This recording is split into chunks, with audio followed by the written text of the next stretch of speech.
কি বাঙালি উৎসব শেষ?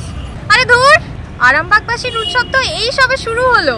আজ 26শে ডিসেম্বর থেকে 2রা জানুয়ারি অবধি হবে আরামবাগবাসীর সব থেকে বড় উৎসব আরামবাগ উৎসব। তো আমাদের আরামবাগের গর্ব আরামবাগ উৎসব কেমন হয় তাই আপনাদের ভিডিওর মাধ্যমে তুলে ধরার চেষ্টা করব। আর হ্যাঁ, welcome back to my channel explore with Suhani. Arambagh উৎসব হচ্ছে আরামবাগের পৌরসভার মেলা। তো প্রথমেই আপনাদের জানাই এই মেলার লোকেশনটা। সর্বপ্রথম চলে আসুন আরামবাগ গৌরাটি মোড়। চারিদিকে রাস্তা আছে, কিন্তু এদিক ওদিক না গিয়ে খেয়াল করুন আরামবাগ উৎসবের এই গেটওয়েটা। এই গেটওয়ে বরাবর সোজা আমাদের যেতে হবে বয়েজ মাঠ। মেলার রেসটা কিন্তু এখান থেকেই শুরু হয়ে গেছে। আলোকসজ্জা দেখে তা তো বুঝতেই পারছেন। জানেন, এই মেলার জন্য আমরা সারা বছর অপেক্ষা করে থাকি। অন্য সময় আরামবাগবাসীর বাড়িতে গেস্ট আসুক না আসুক, এই মেলার সময় কিন্তু আসবেই। এখানেও দেখুন দোকান বসে গেছে, কিন্তু মেলা প্রাঙ্গণ থেকে এগুলো বেশ খানিকটা দূরে। এই দিক দিয়ে মেলায় ঢোকা যাবে, কিন্তু যেহেতু ভিডিও বানাচ্ছি একেবারে মেন গেট দিয়েই ঢুকবো চলুন। আর এই হচ্ছে মেন গেট। মেন গেট দিয়ে ঢুকেই প্রথমে চোখে পড়বে এই কাউন্টারটা, যেটা ছবির দেশ আর্ট স্কুল থেকে করা হয়েছে তাদের স্টুডেন্টদের আঁকা ছবি প্রদর্শনীর জন্য।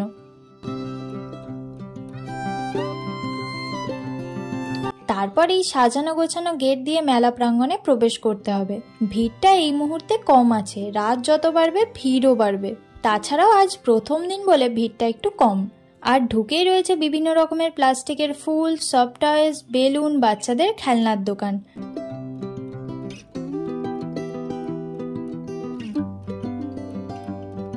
আর বাঁদিকে তাকালেই দেখতে পাবেন বেশ বড় জায়গা নিয়ে রয়েছে একটা মঞ্চ। আর মঞ্চ মাথাতে মেলা কদিন রোজই থাকবেন বিভিন্ন বিখ্যাত সঙ্গীত শিল্পী ও অভিনেতা অভিনেত্রীরা।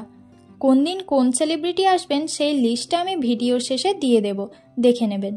এরপর বাঁদিক থেকে মেলাটাই ঘুরতে শুরু করি চলুন। সোজা চলে এসেছি একদম পাঁচিলের বাইরে। এখানে অন্য বছর জীবন্ত স্ট্যাচু থাকে, এবছর দেখলাম জোকার আর সান্তা রয়েছে, সবাইকে হাই হ্যালো করছে। এবার পরের দিনগুলো কি থাকবে তা জানি না।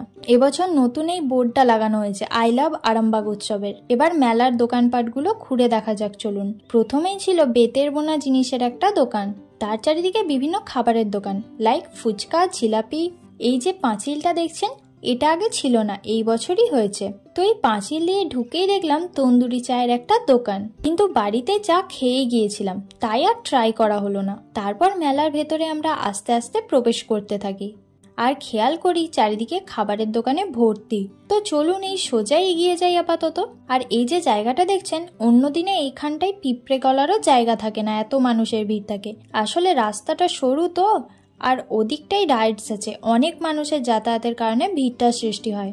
একটা জিনিস এই জায়গাটায় খেয়াল করেছি অন্যান্য বছর, ভিড়ের মধ্যে অনেক মেয়েকে হেনস্থা হতে হয়েছে। তো প্রশাসনের কাছে আমার অনুরোধ, এই বছর ভিড় বাড়লে যেন এই জায়গাটায় একটা পুলিশ দিয়ে দেন, তাতে গোটা মেলার সাথে এখানে পরিবেশটাও ভালো থাকবে। আর এখন চলে এসেছি রাইডসের দিকটায়। এখানে রয়েছে ব্রেক ড্যান্স, নাগরদোলা, বাচ্চাদের ঘূর্ণি, মিনি সাইক্লোন, বাচ্চাদের জাম্পার আর মাথা ঘোরানোর এই রাইডটা। আর মেলায় আমাদের জয়েন করে জিগারদা, জুলফিকারদা আর বাবুদা আমাদের সাথেই ছিল।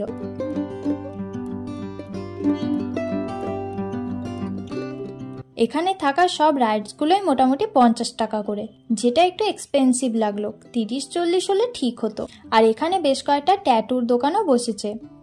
আর তারপরেই দেখলাম আমাদের হাভেলির ওনার অঙ্কুরদাও হাভেলির পক্ষ থেকে একটা স্টল করেছেন। তারপরে আবার মেলার দিকে ঢুকেই নিয়েছিলাম ভেলপুরি, যেটা আগে 4 পিস 10 টাকায় খেতাম, সেটাই এখন 3 পিস 20 টাকা হয়ে গেছে। কিছু বছর পর ভিটে মাটি বিক্রি করে হয়তো 1 পিস পাওয়া যাবে। যাই হোক, জোকস অ্যাপার্ট, খেতে ঠিকঠাকই ছিল। আর মেলায় এসে এইসব টুকটাক না খেলে মেলাটা ঠিক জমে না। আপনারা কি বলেন?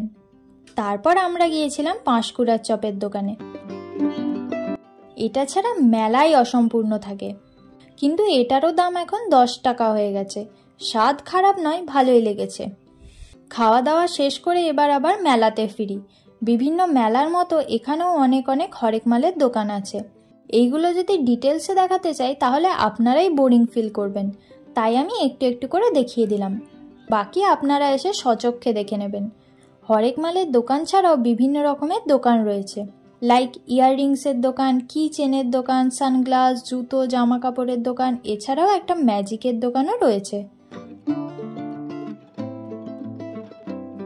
মেলাটা এত স্পেশাল কেন জানেন?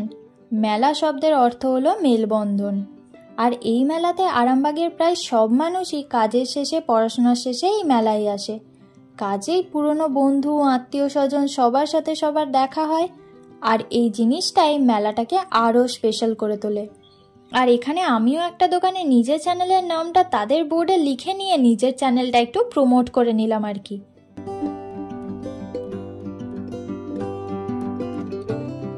তারপরে একটু ছোটবেলার স্মৃতিতে ফিরে গিয়ে মোবাইল নিয়ে খেললাম দাদা আর আমি। আর চারিদিকে তাকিয়ে একটা জিনিস খেয়াল করলাম, এবছর খাবারের দোকানের স্টলগুলো বেশিরভাগই আরামবাগে থাকা দোকানের অ্যাডভার্টাইজমেন্টের জন্য বসিয়েছে। তাছাড়াও মেলার দোকানও আছে, তবে অন্য বছরের তুলনায় কম। আর আমি ভেবেছিলাম মেলায় এসে কোনো দোকানের খাবার খারাপ বলবো না। তারপরেই দাদারা কেনে ঘুগনি, আর সেটা খেয়ে আর সহ্য করা গেল না। ঘুগনিটায় ফ্যান পাইল করা আছে, পুরো ফ্যানের গন্ধ ছাড়ছে। পয়সা দিয়ে কিনেছি বলে খাচ্ছি, নাহলে খেতাম না। রে মেলা, একটু ঘুগনি খাবো, ঘুগনি নিয়ে মুখে দিয়ে ফেলে দিতে হবে, একদম বাজে। আমরা মেলায় মানু চপ সেন্টারের অপোজিটে থাকা দোকান থেকে ঘুগনিটা নিয়েছিলাম। খাওয়া দাওয়া, ঘোরাঘুরি, সবার সাথে দেখা সাক্ষাৎ হয়ে দিনটা খুবই সুন্দর কাটলো। আপনারাও আসুন আর প্রচুর মজা করুন। আরামবাগ উৎসবকে সফল করে তুলুন। স্টেজে এখন রয়েছে সঙ্গীত শিল্পী অদিতি মুন্সি, তার এক ঝলক এখন দেখিয়ে দিই। আর বাকি যারা আসবে তাদের লিস্টটা শেষে দিয়ে দিচ্ছি।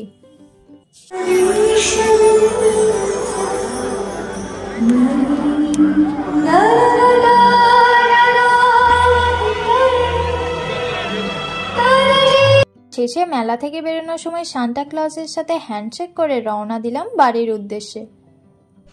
এখন আমি বাড়ির দিকে যাচ্ছি। আর আজকের ভিডিওটা এখানেই শেষ করলাম। ভালো লাগলে অবশ্যই লাইক, কমেন্ট, শেয়ার করে দেবেন। আর যারা চ্যানেলে নতুন তারা অবশ্যই সাবস্ক্রাইব করে পাশে থাকা বেল আইকনটাকে ক্লিক করে দেবেন, যাতে আমার সব ভিডিওর আপনারা আপডেট পান।